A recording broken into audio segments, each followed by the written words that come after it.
Good morning everyone, welcome back to my channel. অনেক দিন পর তোমাদের সাথে হাজির হয়েছে।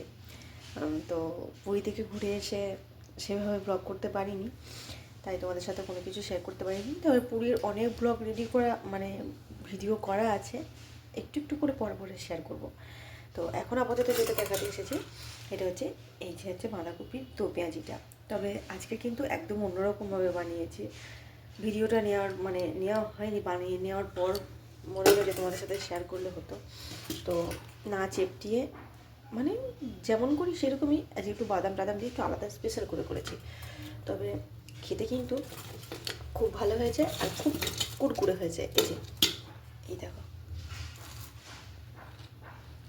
বাদাম আছে আর নরমও আছে। কটা যে খেলাম তার ঠিক নেই।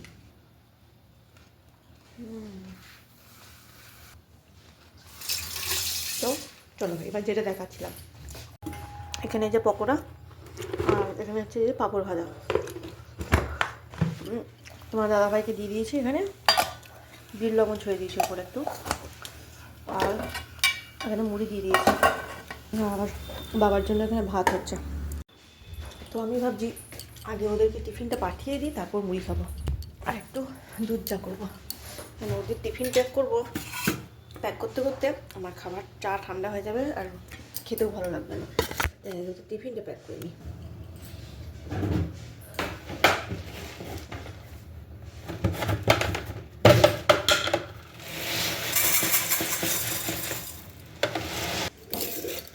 এখানে বাবার ভাত, চাটনি, আলু ভাতে দিয়েছি, আর এখানে কটা বড়া করে দিয়েছি।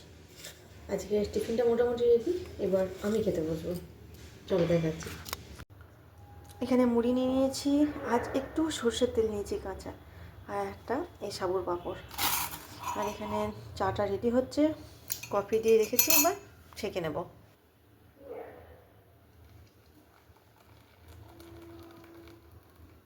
চলো এবার কফিটা ঘেটে নিই। রেডি হয়ে গেছে আমাদের কফি। দাঁড়াও আগে বসে বেশ ভালো করে, তারপর পাঁপড়টা খাবো। সবার প্রথম পাঁপড়টা, কেননা সাবুর পাঁপড় খেতে আমার ভীষণ ভালো লাগে। আর আজকের ব্যাপারটা হয়েছে কি, অনেকটা তেল দিয়ে পকোড়া ভেজেছি তো, তাই এই সাবুর পাঁপড়টা কিন্তু এতটা সুন্দর বেশ গোল বড় হয়েছে। অন্যদিন কী হয়, অল্প তেল দিই তো আর পাঁপড়টা একদিকটা ভিগে থাকে, একদিকটা ফুলে যায়, একদিকটা টেড়ে যায়, কোনো দিকটা ভালো করে ভাজা হয় না। আজকের পাঁপড়টা একদম পারফেক্ট ভাজা হয়েছে। এই সাবুর পাঁপড় আমার আবার একটা খেয়ে মন ভরে না, সাথে 2-3টে চাই। আহা, পাঁপড়টা জাস্ট ফাটাফাটি। আর এই গরম গরম কফিটা একটু যদি না নিলাম তাহলে স্বাদটাই ঠিক পাবো না। চলো এবার মেন কোর্সে যাওয়া যাক, মুড়িটা মাখানো যাক। পকোড়াগুলো দিয়ে বেশ ভালো করে মুড়িটাকে একটু মাখিয়ে নিই সবার প্রথম। পকোড়াগুলো যা কুরকুরে হয়েছিল না, আর এই দেখো মুড়িটাকে বেশ এইভাবে মাখিয়ে নিয়েছি।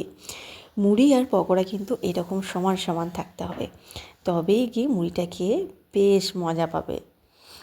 এই মুড়ি খাওয়ার প্ল্যানটা কিন্তু একদমই ছিল না, হঠাৎ করেই তৈরি হয়ে গেল। ভাত করেছিলাম সকালে টিফিন দেওয়ার জন্যই, তারপরে মনে হলো বাঁধাকপিটা আছে, একটু পকোড়া করি আর একটু কফি করে নিই, তাহলে খেতে কিন্তু বেশ ভালো লাগবে।